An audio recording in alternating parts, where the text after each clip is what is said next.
ماہ رمضان میں شراب کے اڈوں کو آباد کرنے والے، ماہ رمضان میں زنا کے اڈوں کو آباد کرنے والے، ماہ رمضان میں چھپ چھپ کر کھانے والے، ماہ رمضان میں اللہ اکبر اپنے ہاتھوں کی انگلیوں سے انٹرنیٹ کے جو ہے وہ بٹن کو چھیڑ کر کے زنا کے مناظر دیکھنے والے، اپنے ماں باپ کا دل دکھانے والے، لوگوں پہ ظلم کرنے والے، نماز کے اوقات میں بستر کی پہ سکون کی نیند سونے والے، دل کھول کر کان کھول کر اپنے ایمان کے کانوں سے، اپنی غیرت کے کانوں سے، اپنے دل کے کانوں سے میرے نبی کی حدیث کو سن لو۔ اللہ کے حبیب صلی اللہ علیہ وسلم فرماتے ہیں میری امت کو اس وقت تک کوئی رسوا نہیں کر سکے گا، میری امت کو اس وقت تک کوئی ذلیل نہیں کر سکے گا جب تک امت ماہ رمضان شریف کا احترام کرتی رہے گی۔ حضرت ام ہانی نے پوچھا یا رسول اللہ ماہ رمضان شریف کا احترام کرنا کیا ہے اور رمضان شریف کا حق ضائع کرنا کیا ہے؟ آقا فرماتے ہیں جو رمضان شریف میں بھی کبیرہ گناہوں میں مبتلا ہوتے ہیں وہ رمضان شریف کے حق کو ضائع کرتے ہیں، اور جو رمضان شریف کے حق کو ضائع کر دے پھر اس وقت امت کو ذلت و رسوائی سے دنیا کی کوئی طاقت بچا نہیں سکتی۔ آج ماہ رمضان شریف کا احترام کیا ہو رہا ہے؟ کل تک کے مسلمان اور دنوں میں گناہ کرتے تھے، لیکن رمضان شریف آتا تھا تو کم سے کم فلمیں لوگ دیکھنا بند کر دیتے تھے، داڑیاں مڈانا بند کر دیتے تھے، مسجدوں کو آباد کرنا شروع کر دیتے تھے۔ اب تو لوگ کس قدر بے باک ہو گئے، کس قدر نڈر ہو گئے کہ رمضان شریف میں بھی لوگ اپنے آپ کو گناہوں سے نہیں روکتے، بلکہ میری قوم کا جوان بڑے دھڑلے سے کہتا ہے یار اپنے سے روزہ نہیں رکھا جاتا، اس لیے کہ ہمیں تو گٹکے کی عادت ہے، ہمیں تو پان کی عادت ہے، ہمیں تو سگریٹ کی عادت ہے۔ شرم کرو، شرم کرو، نبی کے نام پہ جان قربان کرنے کی بات کرنے والوں، جو نبی کے نام پر 12-16 گھنٹے بھوکے اور پیاسے نہ رہ سکے وہ نبی کے نام پہ جان کیا قربان کر سکتے؟ اور جب سے تم نے احترام رمضان المبارک ترک کر دیا تمہاری آبرو کو لوگوں نے کھیل بنا لیا، اور اب تو لوگوں کو احساس گناہ بھی نہیں رہا، احساس جرم بھی نہیں رہا۔ گناہ کے ساتھ اگر احساس گناہ انسان کی زندگی میں ہے تو انسان اپنے آپ کو گناہوں سے بچا لیتا ہے، لیکن اب ہمارے اندر احساس گناہ نہیں، اب تو ہم گناہ کو ہنر سمجھتے ہیں، اب تو ہم گناہوں کو فیشن سمجھتے ہیں۔ احساس گناہ کیا ہے؟ اگر انسان گنہگار ہو اور احساس گناہ بھی ہو تو وہ ایک نہ ایک دن سدھر جاتا ہے، وہ ایک نہ ایک دن سنور جاتا ہے۔ ہمارے پاس احساس گناہ ختم ہو گیا۔ آئیے بتاؤں احساس گناہ کتنی قیمتی چیز ہے۔ رمضان شریف میں کھا رہے ہیں، پی رہے ہیں، بلکہ مسلمانوں کی ہوٹلیں بند ہے تو غیر مسلموں کی ہوٹلوں میں کھا رہے ہیں، چھپ چھپ کر گھروں میں کھا رہے ہیں۔ لوگوں سے چھپ کر کھانے والوں، جو تیرا کچھ نہیں بگاڑ سکتا تو اس انسان سے چھپ کر کے کھا رہا ہے۔ جو خدا تجھے سزا دے گا کیا تو اس کی نگاہوں سے بھی چھپ سکتا ہے؟ اور روزے بھی کیا روزے رہ گئے، اب تو روزے بھی رسم بن گئے۔ جو روزے رکھتے ہیں رمضان شریف میں ان کو روزہ رکھنے کی عادت ہے، وہ روزے کو عبادت نہیں سمجھتے۔ جو روزہ عادت بن جائے وہ نجات نہیں دلا سکتا، جو روزہ عبادت بن جائے وہ نجات دلا سکتا۔ ایک تو روزے کی عادت ہے اور ایک تو روزہ عبادت ہے۔ روزہ عادت اور عبادت میں فرق کیا ہے؟ عادت یہ سب نے رکھا ہم بھی رکھ لیں، یہ عادت ہے۔ نہ رکھیں گے تو کیا جواب دیں گے، یہ عادت ہے۔ نہ رکھیں گے تو لوگ تانا دیں گے، عادت ہے۔ پھر روزہ عبادت کیا ہے؟ روزہ عبادت یہ ہے کہ اللہ نے روزہ رکھنے کا حکم دیا ہے اور مصطفیٰ جان رحمت نے روزے کا حق یہ بتایا ہے اگر تو روزہ رکھے تو صرف بھوکا پیاسا نہ رہے بلکہ تیرا ہاتھ بھی روزے دار رہے، تیری زبان بھی روزے دار رہے، تیری آنکھ بھی روزے دار رہے، تیرا پیر بھی روزے دار رہے، تیرا کان بھی روزے دار رہے۔ کان روزے دار اس طرح کہ کان اللہ کے ممنوع کردہ چیزوں کو نہ سنے، ہاتھ روزے دار اس طرح ہاتھ اللہ کے منع کردہ کاموں کو نہ کرے، زبان روزے دار اس طرح کہ زبان اللہ کی ممنوع کردہ چیزوں کو ادا نہ کرے، پیر روزے دار اس طرح کہ پیر اس جگہ چل کر نہ جائے جہاں اللہ نے جانے سے منع کیا ہے۔ جب تو ان سارے اعضاء کو روزے دار بناتا ہے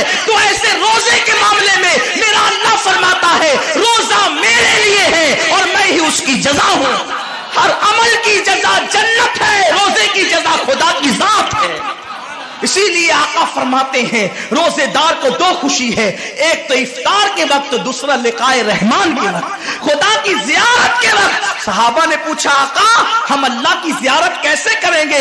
آقا فرماتے جیسے تم آسمان پہ چاند دیکھتے ہو بلا تمثیل، اسی طرح تم خدا کی زیارت کیا کرو گے۔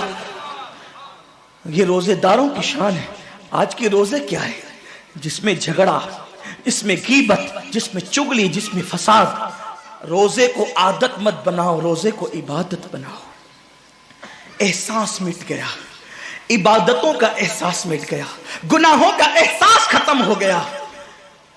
جب تک کہ لوگوں میں گناہوں کا احساس زندہ تھا وہ عبادت کر کے بھی اللہ سے ڈرتے تھے، وہ عبادت کر کے بھی رب کی بارگاہ میں آنسو بہاتے تھے کہ مولا میں تو حق ادا نہ کر سکا۔ لیکن آج احساس نہیں ہے، اس لیے لوگ ہنستے ہنستے افطار کرتے ہیں۔ حالانکہ صحابہ کا معمول تھا جب افطار کا وقت آتا وہ ہاتھوں کو اٹھا کر کے روتے اور کہتے مولا روزہ تو چلا گیا لیکن روزے کا حق نہ ادا ہو سکا، آنسو بہاتے ڈرتے۔ لیکن آج ایسا کچھ بھی نہیں ہے، ہماری ساری نیتیں تو دسترخوان پہ لگی ہوتی ہے افطار کے وقت۔ آئیے ایک بات نکل آئی، احساس گناہ۔ کیا ہے احساس گناہ؟ آقا نے فرمایا نا کہ جب رمضان شریف کا حق ضائع کر دو گے تو اللہ تم سے عزت کو چھین لے گا، تم ذلیل و رسوا ہو جاؤ گے۔ احساس ختم ہے گناہ کا، اسی لیے رمضان شریف میں بھی گناہ کرتے ہیں، اور گناہ کر رہے ہیں تو ذلیل ہو رہے ہیں۔ احساس کسے کہتے ہیں؟ احساس یہ ہے کہ میں نے کیا کیا، چھوٹے سے گناہ کو بڑا سمجھنا میں نے کیا کیا۔ ایک خاتون بارگاہ رسالت میں آئی اور عرض کیا یا رسول اللہ مجھ سے زنا ہو گیا ہے، میں نے بہت بڑا جرم کر لیا ہے، آپ مجھ پہ حد لگا دیں، حد جاری کر دیں تاکہ میں گناہ سے پاک ہو جاؤں۔ اللہ کے حبیب نے احساس گناہ دیکھ کر کے فرمایا کہ جا، ابھی تیرے پیٹ میں بچہ ہے، تیرے جرم کی سزا تیرے پیٹ کے بچے کو نہیں دی جا سکتی، اگر تجھ پہ حد لگے گی تو وہ بچہ بھی ختم ہو جائے گا، جب بچہ پیدا ہو جائے اس کے بعد آنا۔ بچہ پیدا ہو گیا تو وہ لے کر کے آئی۔ آقا فرماتے ہیں تیری جان چلی جائے گی تو اس کی پرورش کون کرے گا، اس کو دودھ کون پلائے گا؟ جا اس کو دودھ پلا اس وقت تک جب تک یہ کھانے نہ لگے۔ وہ بچے کو 2 سال تک دودھ پلاتی رہی، اور جب بارگاہ رسالت میں آئی تو بچے کے ہاتھ میں روٹی کا ٹکڑا دے کر کے آئی۔ بچہ روٹی کھا رہا تھا، عرض کی آقا مجھ پہ حد جاری کریں تاکہ میرا گناہ جو میرے دامن پہ لگا ہے وہ دھل جائے۔ حضور نے 3 مرتبہ اس کو اپنے دروازے سے ٹالا، اگر کوئی دوسرا ہوتا اس کو ڈھیل دی جاتی تو وہ بھاگ جاتا، دوبارہ پلٹ کرنا آتا، لیکن احساس گناہ تھا، گناہ کا احساس تھا کہ یہاں گناہ مٹ جائے تاکہ وہاں جواب دینے سے بچ جاؤں۔ اس خاتون نے 3 مرتبہ حاضری دی، حضور اب میرا بچہ روٹی کھانے لگا ہے، مجھ پہ حد لگا دے تاکہ میں پاک ہو جاؤں۔ اللہ کے حبیب نے فرمایا اللہ کی بندی، جب اللہ نے تیرے جرم پہ پردے ڈال دیے تھے تو تو نے اظہار جرم کیوں کیا؟ اب چونکہ تو جرم کا اظہار کر چکی ہے، اقبال گناہ کر چکی ہے، اب تجھ پہ حد لگائی جائے گی۔ اور اس کو سنگسار کر دیا گیا۔ جب وہ مر چکی اور اس کو دفن کر دیا گیا تو کسی نے کہا کتنی بدبخت تھی وہ عورت جس نے رسول پاک کے دور میں منہ کالا کیا۔ میرے نبی نے فرمایا تو اس کا گناہ دیکھتا ہے، تو اس کا احساس گناہ نہیں دیکھتا۔ اس نے ایسی توبہ کی ہے، اگر اس کی توبہ 70 جہنمیوں پہ تقسیم کی جاتی تو اللہ ان کو بھی جنت عطا فرما دیتا۔ آقا کریم صلی اللہ علیہ وسلم فرماتے ہیں جو رمضان شریف میں گناہ کبیرہ کرتے ہیں، اب گناہ کبیرہ کی بہت بڑی تعریف ہے، اس کو نہیں بیان کروں گا، لیکن جو گناہ کبیرہ بڑا گناہ کرتے ہیں، پہلی بات تو چونکہ میرا مسلک صوفیہ ہے، صوفیہ سے کسی نے پوچھا کہ گناہ بڑا کیا ہے؟ امام غزالی فرماتے ہیں نہ کوئی گناہ چھوٹا ہے نہ کوئی گناہ بڑا ہے، بات تو یہ ہے جس گناہ پر خدا تیری پکڑ کر لے وہی گناہ سب سے بڑا ہے، اور جس نیکی پر خدا تجھے بخش دے وہی نیکی سب سے بڑی ہے۔ کسی گناہ کو چھوٹا سمجھ کے مت کرو، پتہ نہیں وہ کس گناہ پہ ناراض ہو جائے۔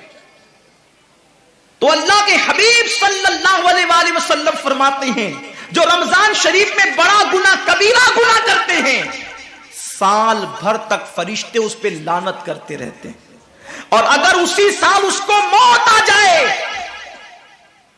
اسی سال جس نے ماہ رمضان میں گناہ کبیرہ کیا تھا، اس نے بڑا گناہ کیا تھا، اب بڑے بڑے گناہوں کو گنایا گیا، مثال کے طور پر کسی عورت پر غلط نیت سے نظر ڈالنا یہ گناہ کبیرہ ہے، جھوٹی قسم کھانا یہ گناہ کبیرہ ہے، ناپ تول میں کمی کرنا یہ گناہ کبیرہ ہے، کسی کو دیکھ کر اس کا مذاق اڑا کے دل دکھانا یہ گناہ کبیرہ ہے، کسی کی امانت میں خیانت کرنا یہ گناہ کبیرہ ہے،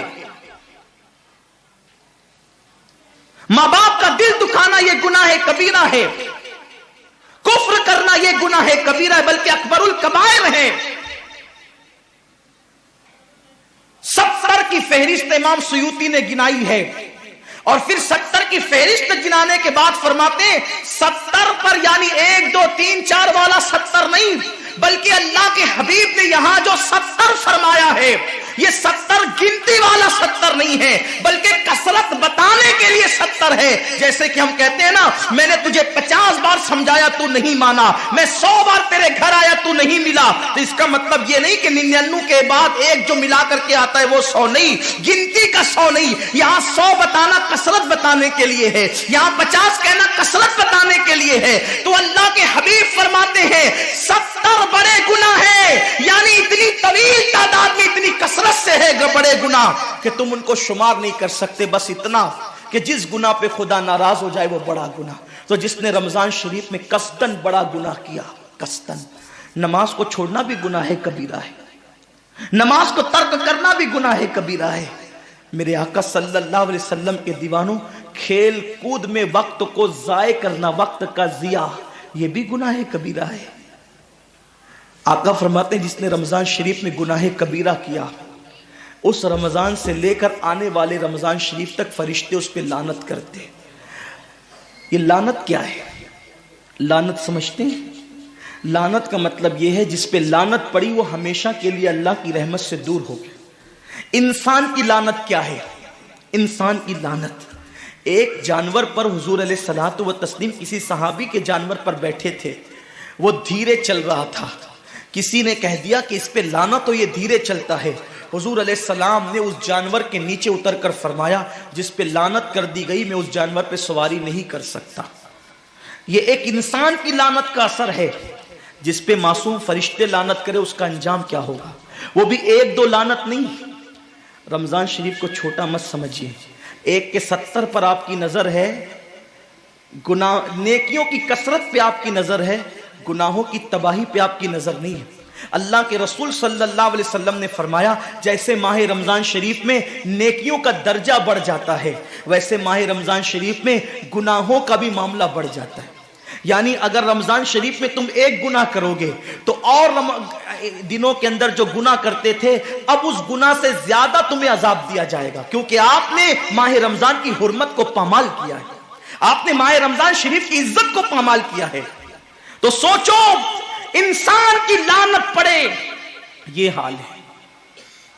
تو جس پہ فرشتوں کی وہ بھی 1 2 نہیں، پورے سال تک فرشتے لعنت کرتے ہیں۔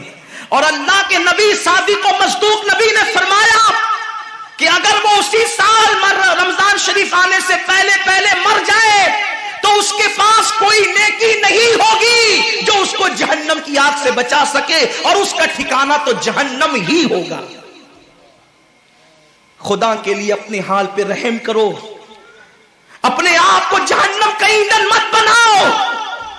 ہمارا جسم اتنا طاقتور نہیں ہے کہ ہم اپنے جسم پر جہنم کے عذاب کو برداشت کر سکے۔ میری قوم کے جوانوں، اپنی جوانی پہ اترانے والوں، اپنی قوت پہ ناز کرنے والوں، اللہ کے رسول صلی اللہ علیہ وسلم فرماتے ہیں کہ جہنم کی آگ کی ایک چنگاری اگر دنیا کے سمندر میں ڈال دی جائے تو دنیا کے سارے سمندر آگ سے بھڑکنے لگے۔ اس چنگاری کو، وہ جہنم کی چنگاری کو سمندر ٹھنڈا نہیں کر سکتے، بلکہ سمندر کو وہ ایک چنگاری بھڑکا دے گی گی اور سمندروں کے اندر آگ لگ جائے گی جو ایک چنگاری سارے سمندر کو بھڑکا دے. اللہ اکبر. اس جہنم کے اندر یہ چھوٹا سا وجود جو چھوٹی سی اللہ اکبر اگر بتی کے چٹکے کو برداشت نہیں کر سکتا, جو چراغ کی لو کی تیز کو, جو چراغ کی لو کی حرارت کو برداشت نہیں کر سکتا, جو سگریٹ کے چٹکے پر بے قرار ہو جاتا ہے, یہ چھوٹا سا وجود جب جہنم کے اندر داخل کیا جائے گا اس وقت اس وجود کا کیا ہوگا؟ میرے آقا مصطفیٰ جان رحمت فرماتے ہیں کہ جب پہاڑوں کو جہنم میں ڈالا جائے گا تو پہاڑ ایسے پگھلنے لگیں گے جیسے نمک کو پانی میں ڈالنے سے نمک پگھلنے لگتا ہے. میرے بھائیوں, خدا کے لیے اپنے حال پر رحم کرو, اپنے آپ کو جہنم کا ایندھن مت بناؤ. اللہ اکبر. تراویح کے وقت میں پیر پھیلا کر محلوں میں بیٹھنے والوں, روزوں کے وقت میں چھپ چھپا کر کھانے والوں, اللہ کی غیرت کو چیلنج مت کرو. اللہ کے حبیب نے فرما دیا کہ جو گناہ کبیرہ رمضان شریف میں کرے گا سال بھر فرشتوں کی لعنت ہوگی. آپ کہتے ہیں مسلمان کلمہ پڑھتا ہے, مسلمان نبی کا غلام ہے, مسلمان نبی پہ جان قربان کرنے کے لیے تیار ہے, اتنی مصیبتوں میں کیوں ہے, اتنی تکلیفوں میں کیوں ہے, کیوں تباہ ہو رہا ہے مسلمان؟ ارے جس پر فرشتے پوری سال لعنت کرے وہ قوم تباہ نہ ہوگی تو کیا ہوگا؟ اس قوم کے گھر نہ جلیں گے تو کیا ہوگا؟ اس قوم کی بیٹیوں کی آبرو نہ لوٹے گی تو کیا ہوگا؟ وہ قوم غربت کی چکی میں نہ پسے گی تو کیا ہوگا؟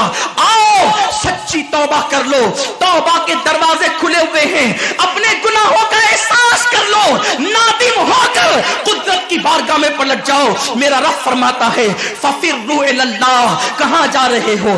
دوڑو اللہ کی طرف, پلٹو اللہ کی طرف. بڑے سے بڑا پاپی اگر خدا کی طرف احساس گناہ لے کر, ندامت کے آنسو لے کر اللہ کی بارگاہ میں پلٹا ہے تو اللہ نے اس کو مغفرت کا پروانہ عطا کیا ہے. میرے رب کا وعدہ ہے جو میری بارگاہ میں پلٹتے ہیں میں ان کو لوٹاتا نہیں ہوں, میں ان کو معاف کر دیتا ہوں. سبقت رحمتی علی غضبی. میری رحمت میرے غضب پہ سبقت لے گئی ہے. وہ رب جو 70 ماؤں سے زیادہ پیار کرتا ہے, امت کی تباہی کا اتنا ہی خیال ہے تو ہم رمضان شریف کا احترام کیوں نہیں کرتے؟ ہم رمضان شریف کا اہتمام کیوں نہیں کرتے؟ کیوں ہم اللہ کی عبادت کی طرف نہیں آتے؟ آؤ اپنے گناہوں کا احساس لے کر خدا کی بارگاہ میں پلٹو تاکہ تباہی سے بچ جاؤ. ایک حدیث پاک کا مفہوم پڑھ کر اپنی گفتگو کو اختتام کی طرف لے کر چلو. یہ امت اگر گناہ کا احساس کر لے, احساس سے گناہ کر لے, ہم تباہی سے ابھی بھی بچ سکتے ہیں. اللہ کریم ہے, بہت مہربان ہے, غفار ہے, اس کو معاف کرنا پسند ہے. بلکہ یہاں تک فرمایا کہ میرا بندہ اگر ساری دنیا کے انسانوں کے جرائم لے کر شرمندہ ہو کے میری بارگاہ میں آئے تو بھی میں اس کو معاف کر دیتا. کیا احساس تھا لوگوں کو گناہ کا, بلکہ گناہ نہیں نہ کردہ گناہوں کا بھی لوگوں کو احساس تھا. ایک حدیث پاک کا مفہوم پڑھتا ہوں. حضرت ثعلبہ ابن عبد الرحمن, یہ ایک جوان انسان ہے. ابتدائی جوانی میں ان کو حضور کا دامن نصیب ہو گیا اور یہ مسلمان ہو گئے. حضور کے ہاتھوں پہ کلمہ پڑا. کیا نصیبے تھے ان کے جنہوں نے کلمہ دینے والے نبی کے ہاتھوں پہ کلمہ پڑا تھا. کیا نصیبے تھے ان کے جنہوں نے نماز لانے والے نبی کے پیچھے نمازیں پڑھی تھی. کیا نصیبے تھے ان کے جنہوں نے بشکل مصطفیٰ اللہ کے نور کو دیکھا تھا. کیا نصیبے تھے ان کے جن کی آنکھوں کو خدا بھی پیار سے دیکھتا تھا. کیا نصیبے تھے ان کے جن کا مٹھی بھر جو خیرات کرنا لوگوں کے احد پہاڑ سونا خیرات کرنے سے بھی زیادہ بہتر تھا. کیا نصیبے تھے ان کے جن کے گھوڑوں کی ٹاپوں سے لگنے والی دھول کی قسم قرآن نے یاد فرمائی ہے. کیا نصیبے تھے ان کے جس طرح جنت کا ہونا یقینی قرار دیا گیا ہے ان صحابہ کا جنتی ہونا یقینی قرار دیا گیا. کیا نصیبے تھے ان کے جن کی اقتدا کو نجات کا ذریعہ قرار دیا گیا. کیا نصیبے تھے ان کے جن کو دیکھنا جہنم سے نجات کا ذریعہ قرار دیا گیا. کیا نصیبے تھے ان کے جن کی صحبت اللہ اکبر رسول اللہ کی صحبت کی نیابت کا ذریعہ قرار دے دیا گیا. اللہ اللہ کیا نصیب والے تھے. لیکن حضور کی تربیت نے ان کو کس قدر عظیم معتبر اور محترم بنا دیا تھا. ثعلبہ ابن عبد الرحمن جوانی کی ابتدا میں مسلمان ہوئے. شوق یہ تھا زیادہ تر وقت میں نے اللہ کے نبی صلی اللہ علیہ وآلہ وسلم کی چوکھٹ پہ گزارنا ہے. کریم آقا سے بندہ پرور غریب پرور آقا سے عرض کی آقا جوانی کی ابتدا ہے, میں یہ چاہتا ہوں کہ زیادہ تر وقت آپ کی صحبت میں گزاروں. میرے نبی نے کسی کو نہ نہیں کہا. میرے کریم آقا نے فرمایا ثعلبہ تجھے اجازت ہے. اور پھر ثعلبہ جب حضور کی چوکھٹ پہ رات و دن رہنے لگے تو آقا نے ان کی ڈیوٹی مقرر کر دی. اگر کسی کو بلانا ہوتا سرکار ان کو بھیج کر کے بلاتے. کوئی سودا سلف لانا ہوتا حضور ان کو لانے کے لیے بھیج دیتے. کوئی اعلان کرنا ہوتا ان کو کبھی کبھی منادی بنا دیا جاتا. ثعلبہ ابن عبد الرحمن کو ایک مرتبہ میرے کریم آقا صلی اللہ علیہ وآلہ وسلم نے ایک صحابی کے گھر پہ بھیجا.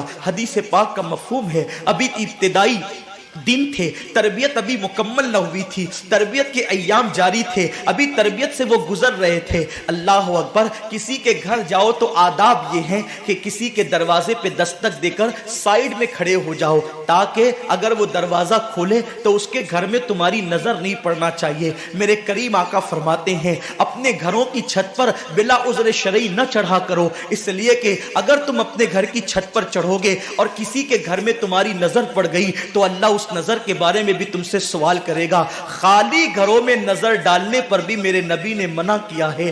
جو لوگوں کی آبرو پہ نظر ڈالتے ان کا انجام کیا ہوگا. حالت روزہ میں جو انٹرنیٹ پر زنا کے مناظر دیکھتے ان کا انجام کیا ہوگا. جو روزے کی عظیم راتوں کے اندر کرکٹ محلے میں کھیلتے ہوئے وقت کو ضائع کر دیتے ان کا انجام کیا ہوگا. آج کے لوگ کہتے ہیں مولانا آخر یہ کرکٹ سے مولویوں کو کیا دشمنی ہے. بڑے بڑے دیندار لوگ کرکٹ کھیلتے ہیں, کرکٹ میں کیا گناہ ہے؟ نہ اس میں بد نظری ہے, نہ بد نگاہی ہے, نہ یہ ہے, نہ وہ ہے, نہ وہ ہے. یاد رکھنا کرکٹ میں اگر کوئی گناہ نہ بھی ہو تو جو وقت ضائع ہو رہا ہے نا یہ کیا کوئی کم گناہ ہے؟ وقت کو ضائع کرنا خود گناہ ہے,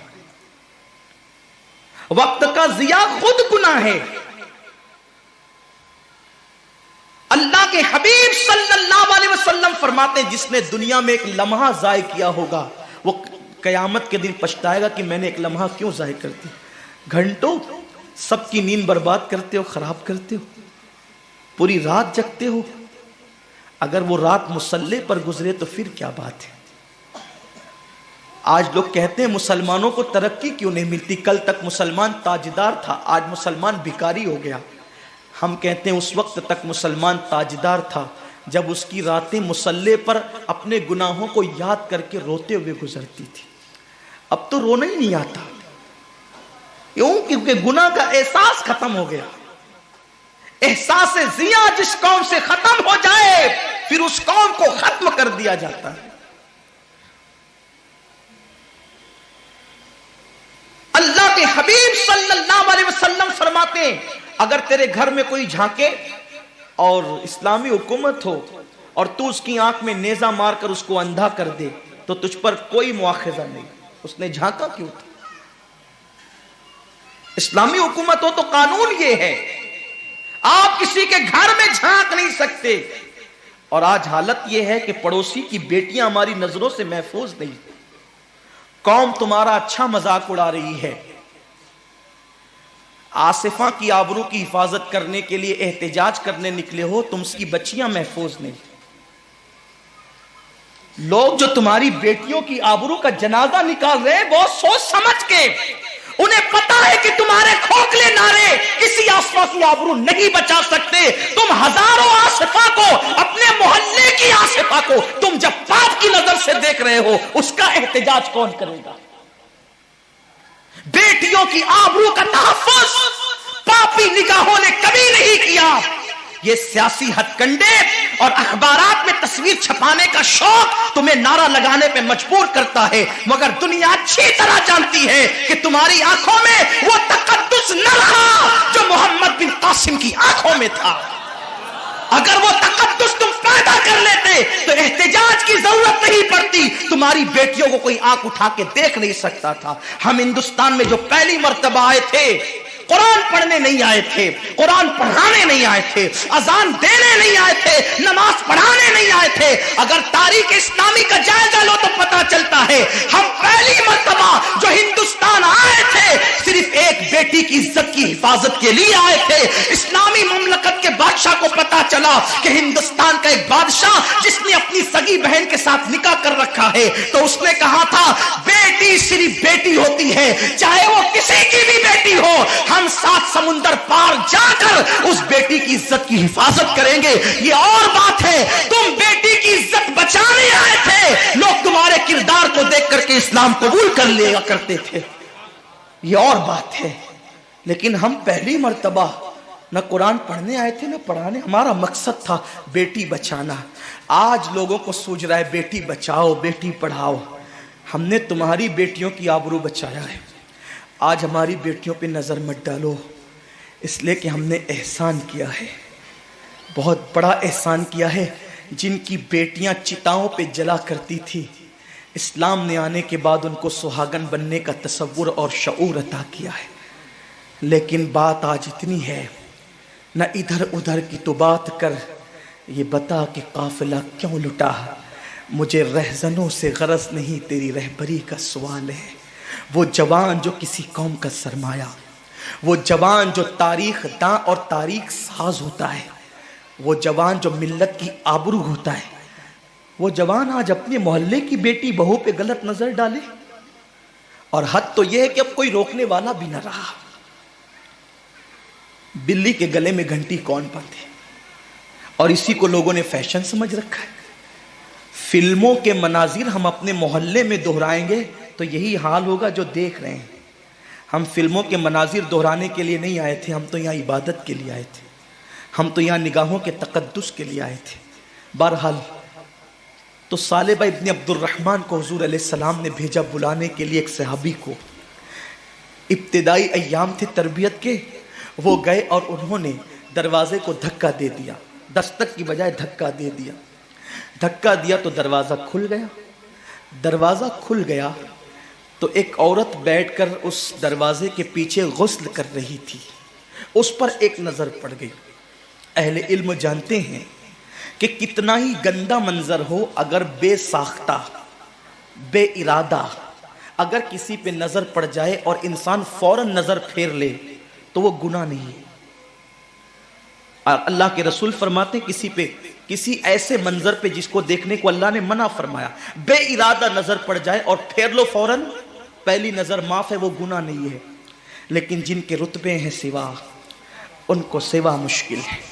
پہلی نظر پڑی اس نہاتی ہوئی عورت پر، اس پہ میں تبصرہ نہیں کر سکتا کہ اگر کوئی غسل کرے تو اس کی کیفیت کیا ہوگی۔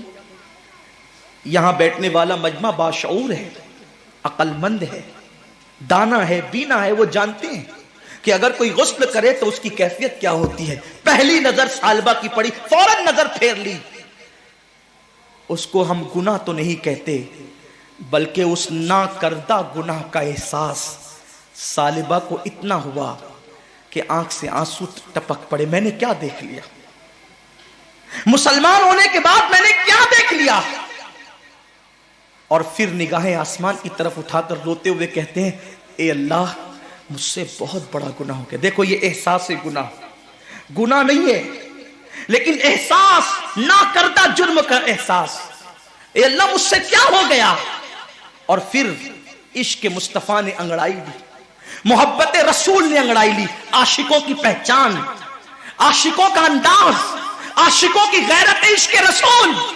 حضرت صالبہ ابن عبد الرحمن کہتے ہیں، اللہ مجھ سے کتنا بڑا گناہ ہو گیا، تجھے تیری شان ستاری کا واسطہ اس گناہ کی خبر میرے محبوب کو مت ہونے دینا، اس گناہ کی اطلاع میرے حبیب کو مت ہونے دینا۔ اگر ان کو پتا چل گیا تو ان کا دل ٹوٹ جائے گا، وہ غمگین ہو جائیں گے، مجھ سے ناراض ہو جائیں گے۔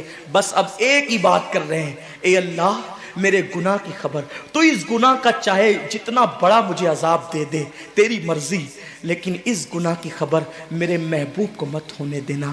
اگر ان کو اس کی اطلاع ہو گئی تو ان کا دل ٹوٹے گا، میرے محبوب کا دل ٹوٹے گا۔ کاش نعتیں سن کر کے جھومنے والی قوم اس عاشق کے احساس کو اپنے دل میں پیدا کرتی. ایک ناکردہ جرم کا اتنا احساس کہ میرے محبوب کو خبر ہو گئی تو دل ٹوٹ جائے گا. یہاں تو رمضان شریف میں بھی داڑیاں مڈا کر گٹروں میں پھینک رہے ہیں. یہاں تو سود کے حرام کے لقموں سے افطار کر رہے ہیں. افطار پارٹیاں ہو رہی ہے مسلمانوں کی. کس کو بلا رہے ہیں؟ جن کے پیٹ نہیں بلکہ ان کا حلق بھی بھرا ہوا ہے.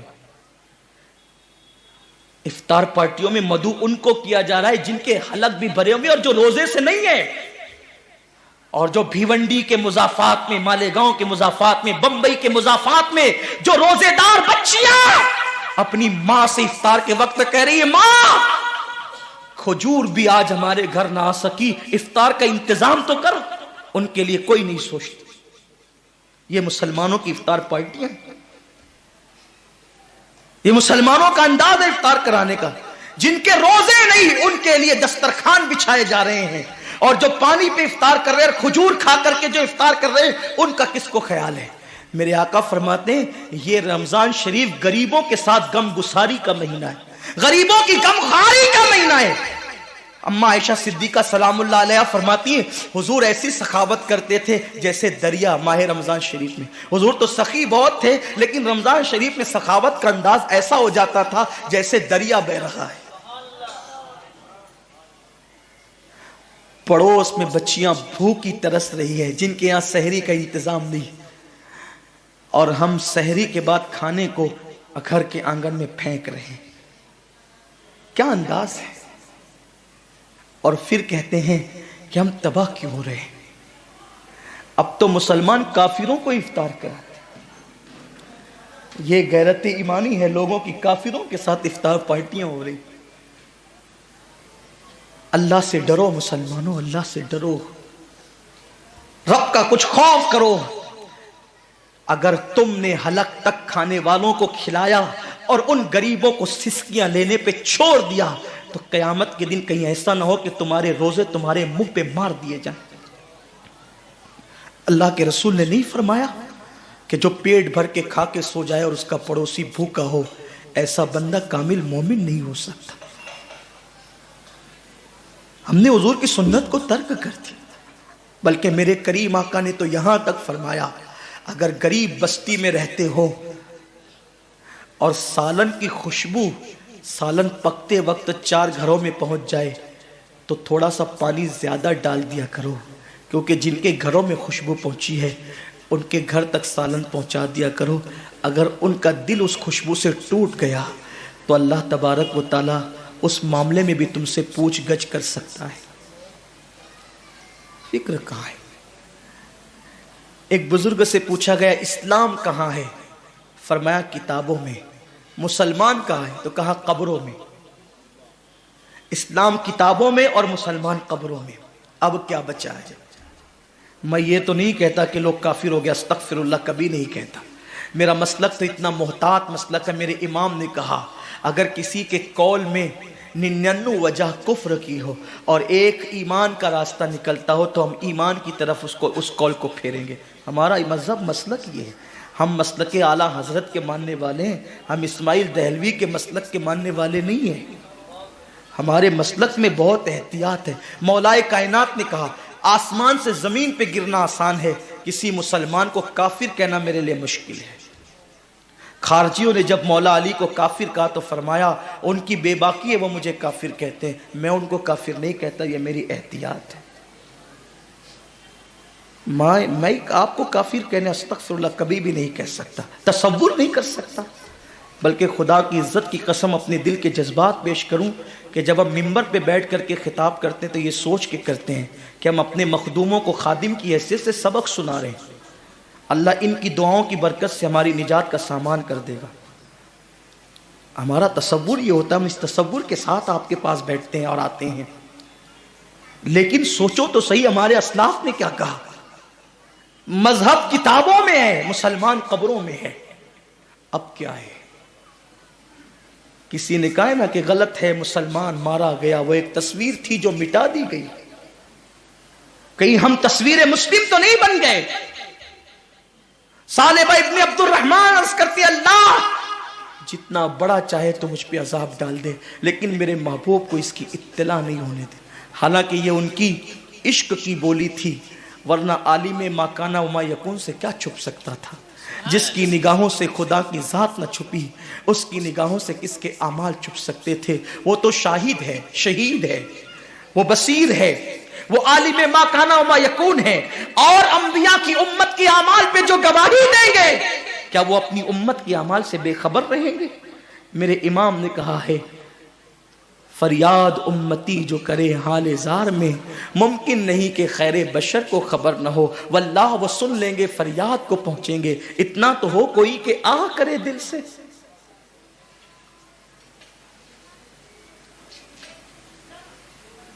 حسن کا نام لے کر تو پکار دیکھ غم میں کہ یہ وہ نہیں جو غافل پس انتظار آئے. وہ تو دیکھتے ہیں، سنتے ہیں، اور ہمارا تو ایمان ہے کہ وہ ہماری جانوں سے زیادہ قریب ہے، لیکن عشق کی بولی ایسی ہی ہوتی ہے. اقبال نے بھی کہا تھا، ڈاکٹر اقبال نے 4 مصرے کہے تھے فارسی میں، جس کا مفہوم میں عرض کروں. وہ کہتے ہیں اللہ تو بڑا کریم ہے، میرے گناہ حد سے سوا ہے. پہلے تو میرا حساب نہ لینا، مجھے بے حساب چھوڑ دے، اور اگر میرا حساب لینا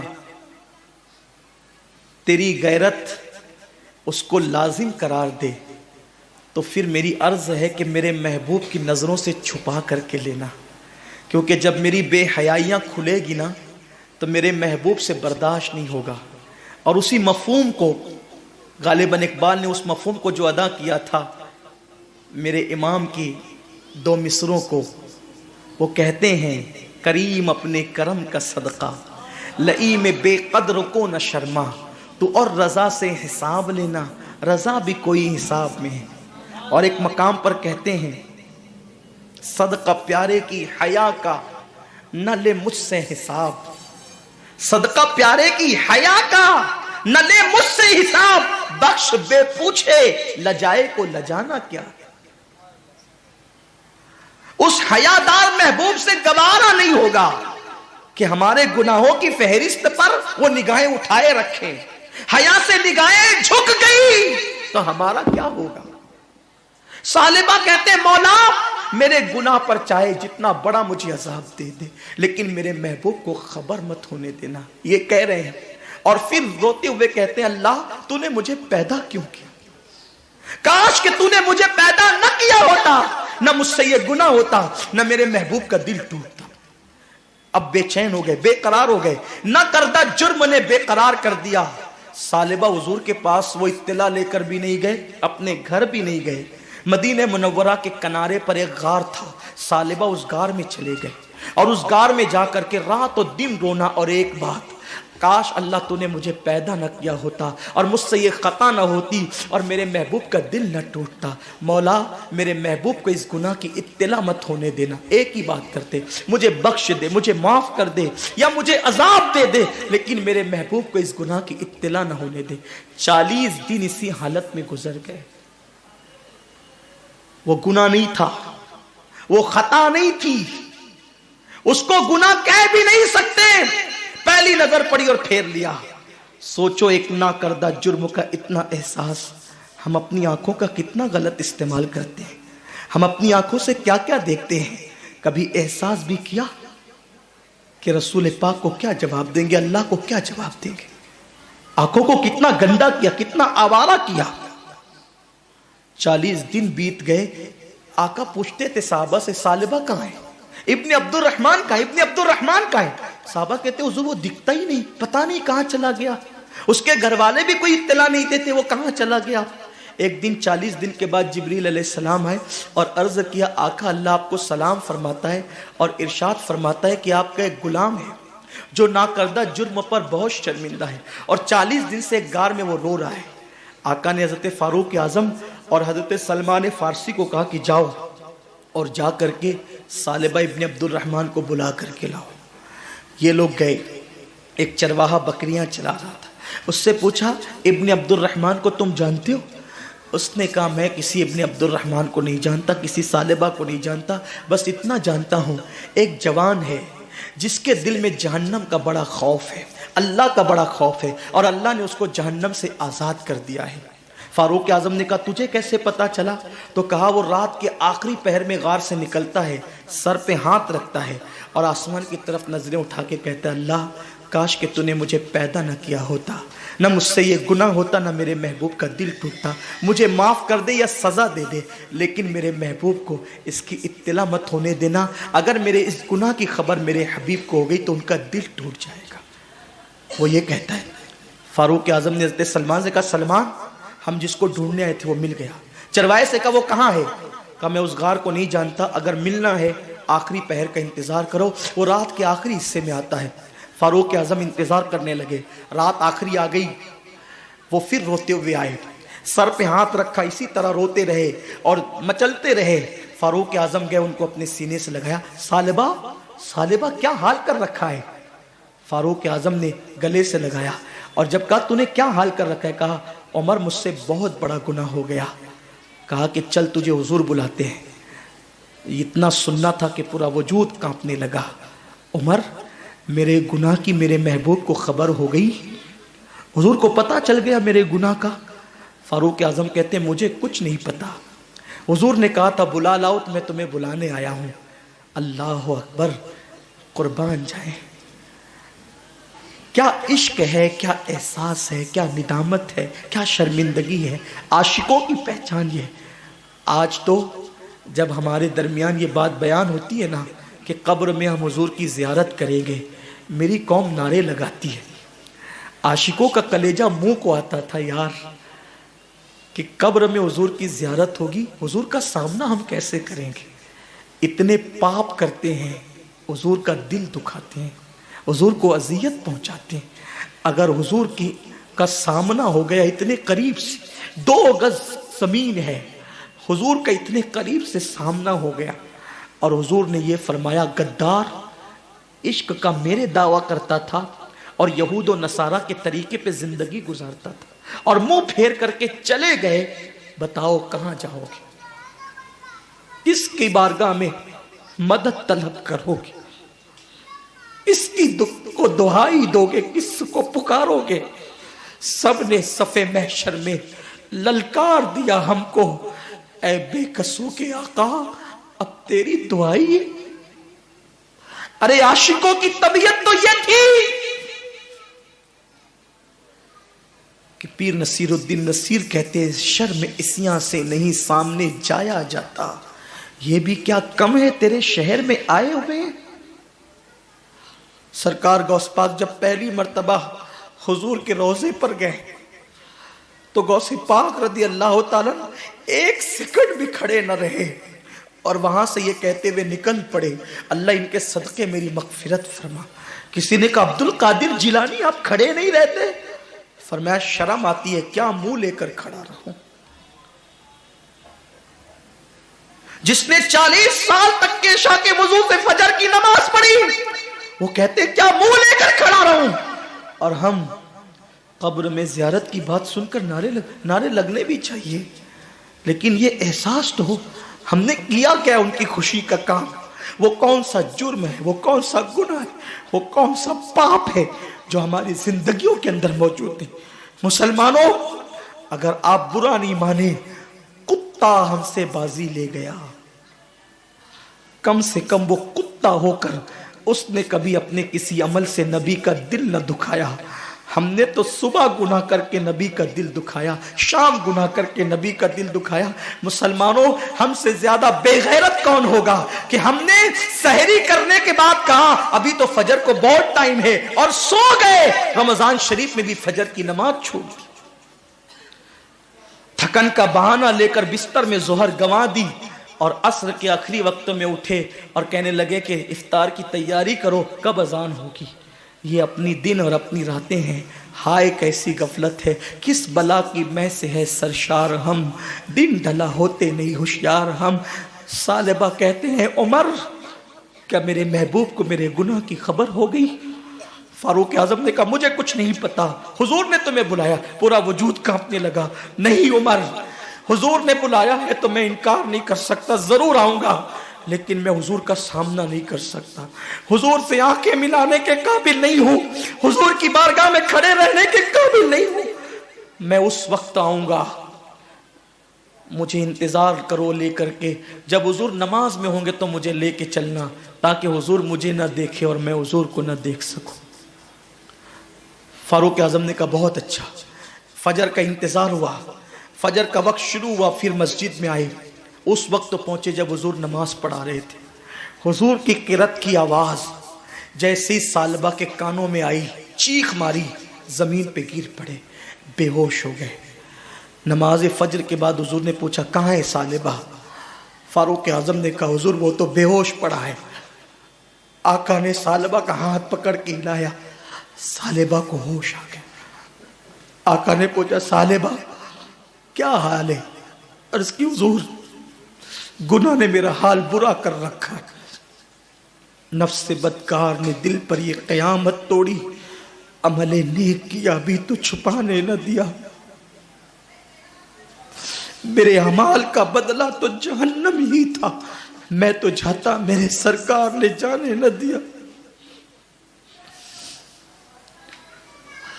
میرا برا حال ہے آقا گناہ سے۔ سرکار نے فرمایا اے ثعلبہ میں تجھے ایک ایسی آیت نہ بتاؤں کہ جس کو پڑھنے کے بعد سارے گناہ بخش دیے جاتے ہیں؟ ایسی آیت نہ بتاؤں؟ ثعلبہ نے کہا حضور بتائیں۔ فرمایا جو کہتا ہے ربنا آتنا فی الدنیا حسنہ وفی الآخرۃ حسنہ وقنا عذاب النار، جو یہ آیت پڑھتا ہے اللہ اس کے سارے گناہوں کو بخش دیتا ہے۔ ثعلبہ نے کہا مگر آقا میرا گناہ بہت بڑا ہے، ایک نہاتی ہوئی عورت پر نہ چاہتے ہوئے نظر پڑ گئی اور پہلی نظر پھیر لی، اتنا احساس ہے گناہ کا۔ میرے جوان تیری آنکھوں کا کیا ہوگا؟ تو نے تو زنا کے مناظر پوری پوری رات دیکھ کر کے گزارا، تیری آنکھوں کا کیا ہوگا؟ تو نے تو نامحرم عورتوں کے کندھوں پہ ہاتھ رکھ کر پارکوں کی سیر کی، تو نے تو فون پر لمبی لمبی گفتگو کر کے لڑکیوں کو زنا کی دعوت دی۔ اسی لیے پیدا ہوا تھا انسان، اسی لیے قدرت نے ہمیں پیدا کیا تھا۔ اور کب تک گناہ کریں گے؟ جوانی کب تک رہے گی؟ طاقت کب تک رہے گی؟ جیسے ہی ثعلبہ نے یہ بات کہی نا آقا مگر میرا گناہ بہت بڑا ہے، آقا نے کہا ثعلبہ تیرا گناہ بڑا نہیں، اللہ کا کلام بڑا ہے۔ روتے ہیں ثعلبہ حضور میرے گناہ کی آپ کو خبر ہو گئی؟ حضور نے کوئی جواب نہ دیا۔ کیوں؟ اس لیے کہ آج جو عیب کسی پر دیتے کب وہ چاہیں گے میری حشر میں رسوائی ہو۔ ثعلبہ رو رہے ہیں، آقا نے کہا لے جاؤ سلمان ان کے گھر پہنچا دو۔ حضرت ثعلبہ ابن عبد الرحمن کو ان کے گھر پہنچایا گیا، 8 دن رہے، پھر بھی مسجد نبوی میں نہیں آئے، رونا رونا رونا، اللہ میرے گناہ کی میرے محبوب کو خبر مت ہونے دینا ورنہ دل ٹوٹ جائے گا۔ کفار کے پتھر محبوب کے دل کو اتنی تکلیف نہیں پہنچاتے، عاشقوں کے گناہ جتنی تکلیف پہنچاتے ہیں۔ ثعلبہ رو رہے ہیں۔ 8ویں دن حضور نے پوچھا سلمان میرے ثعلبہ کا کیا حال ہے؟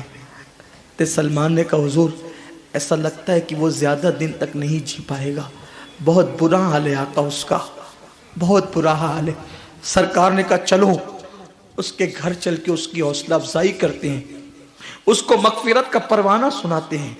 سرکار ثعلبہ کے گھر گئے، کریم آقا نے سرے بالی انہیں رحمت کی ادا لائی ہے، حال بگڑا ہے تو بیمار کی بن آئی ہے۔ حضور جا کر ان کے بستر پہ بیٹھ گئے، ثعلبہ رو رہے تھے، حضور نے ان کا سر اٹھایا اور سر اٹھا کر کے اپنے زانوں پہ رکھا اور ان کے سر پہ ہاتھ پھیرنے لگے۔ کیا مقدر کا سکندر تھا جس کو زانوے رسول ملا، حضور کے ہاتھ۔ ارے ہمیں تو حضور کے نالین کے ذرے مل جائیں تو اپنے مقدر کی معراج ہو جائے، بلکہ نالین سر پہ رکھنے کو ملے تو ہم فخر سے کہیں جو سر پہ رکھنے کو مل جائے نالے پاکے حضور تو پھر کہیں گے کہ ہاں تاجدار ہم بھی ہے۔ لیکن عشق کتنا غیرت مند ہوتا ہے، عاشق کتنا غیرت مند ہوتا ہے۔ جب حضور نے ثعلبہ کے سر پہ ہاتھ پھیرنا شروع کیا اپنی گود میں سر رکھ کر، تو ثعلبہ نے گردن کھینچ کر گودی سے اپنے سر کو زمین پہ گرا لیا۔ یہ منظر صحابہ بھی دیکھ رہے تھے، حضور نے بھی اس منظر کو ملاحظہ کیا اور کریم آقا نے کرم کرتے ہوئے فرمایا ثعلبہ تو نے میری گود سے اپنا سر کیوں کھینچ لیا؟ تو ثعلبہ کہتے ہیں آقا اس سر کی آنکھوں نے اتنے پاپ کر لیے ہیں کہ اب یہ گناہ آلود سر آپ کی گود میں رہنے کے قابل نہیں، آپ کی گود میں رہنے کے قابل یہ سر نہیں ہے آقا، اتنے پاپ اس سر نے کیے ہیں۔ حضور نے کرم فرمایا، پھر سر اٹھا کر اپنی گود میں رکھا، پھر سر گرا لیا، تیسری مرتبہ سر حضور نے اٹھایا، جبریل آ کے اللہ آپ کو سلام کہتا ہے، اور اللہ کو ثعلبہ کی یہ ادا اور اس کی ندامت اور ناکردہ جرم کا احساس اتنا پسند آ گیا ہے کہ اللہ فرماتا ہے اگر یہ سارے انسانوں کے برابر پاپ لے کر آئے پھر بھی اس نے اتنی شرمندگی اور احساس اور ندامت کا اظہار کیا ہے کہ اگر سارے انسانوں کے جرائم بھی یہ لے کر آئے گا تو بھی اللہ اس کو بخش دے گا۔ اس کے احساس کو دیکھ کر، اس کی ندامت کو دیکھ کر، اس کی شرمندگی کو دیکھ کر حبیب ثعلبہ کو خوشخبری دے دیجیے۔ حضور نے صحابہ کو بتایا، صحابہ مچل گئے، اب بھی ثعلبہ اٹھیں گے، طاقتور ہو جائیں گے، قوت والے ہو جائیں گے، پھر حضور کی خدمت میں آئیں گے، پھر محفلوں کی زینت بنیں گے، پھر وہی دوڑ بھاگ ہوگی، پھر وہی نبی کی خدمت ہوگی۔ حضور نے کہا ثعلبہ دیکھ تیرے لیے کیا پیغام بھیجا میرے اللہ نے، میرے اللہ نے تیرے لیے دیکھ کیا پیغام بھیجا ہے۔ ثعلبہ نے کہا کیا پیغام بھیجا ہے؟ کہا اللہ فرماتا ہے کہ ثعلبہ نے اتنا ندامت کا اظہار کیا اور اتنے ناکردہ جرم کا احساس کا اظہار کیا کہ اگر یہ سارے انسانوں کے برابر پاپ لے کر آئے تو بھی اللہ اس کو بخش دے گا۔ ثعلبہ نے یہ سنا، کھڑے ہونے کی بجائے ایک چیخ ماری، میں نے کیا کیا؟ پاپ اور اس نے کیا کیا؟ کرم۔ اس احساس میں پھر چیخ ماری اور زمین پہ ٹھنڈے ہو گئے۔ اب ہاتھ ہلایا گیا، ثعلبہ اٹھتے نہیں۔ سرکار سے عرض کی حضور ثعلبہ کی تو روح نکل گئی۔ آقا فرماتے ٹھیک ہے، اس کو غسل دو، کفن پہناؤ، اس کے جنازے میں خود آؤں گا۔ کیا مقدر ہے ان کے یاروں کے، جنازے پہ ان کا نام لے لیا جائے تو میت کی مغفرت ہو جاتی ہے۔ جس کے جنازے میں جانے عبادت خود آتا ہو، جس کے جنازے میں جانے ایمان خود آتا ہو، اس جنازے کی شان کیا ہوگی۔